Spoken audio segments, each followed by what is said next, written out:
Hi, hello friends, welcome to Nagaman channel. This video is very useful to TET and DSC aspirants. Today we discuss about Telugu methodology. In that, స్వతసిద్ధవాదం or ఆధునికవాదం. స్వతసిద్ధవాదానికి ఆధునికవాదం అనేది మరొక పేరు. అనుభవపూర్వక సంపాదనావాదాన్ని ఖండిస్తూ స్వతసిద్ధవాదాన్ని ప్రతిపాదించినది నోమ్ చామ్స్కీ, ఆధునిక భాషా శాస్త్రవేత్త. ఆధునిక భాషా శాస్త్రవేత్త ఎవరు అనంటే నోమ్ Chomsky.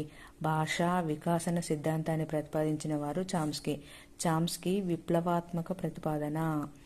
Language is rule governed activity. భాషాభ్యసనం ఒక నియమానుసార కృత్యం అని చెప్పింది నోమ్ చామ్స్కీ.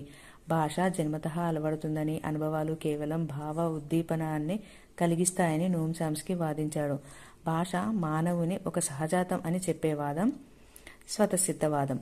హేతువాదం ఆధారంగా ప్రతిపాదించిన అత్యంత ఆధునికవాదం స్వతసిద్ధవాదం. భాషోత్పత్తి వాదాల్లో ఈ వాదం గొప్ప విప్లవం. చిన్నపిల్లల మెదడులో సార్వత్రిక భాషా వికాసం ఉంటుందని, శైశవ దశ నుండే వారు పరిసరాల నుండి విన్న పదాలు, గ్రహించిన శబ్దాలు ఆ విభాగంలో చేరి ఒక వయస్సు వచ్చేటప్పటికి ఎవరూ నేర్పకుండా స్వతసిద్ధంగానే వారు మాట్లాడతారని తెలిపే వాదం స్వతసిద్ధవాదం. ఆధునికవాదం ప్రతిపాదించింది నోమ్ చామ్స్కీ.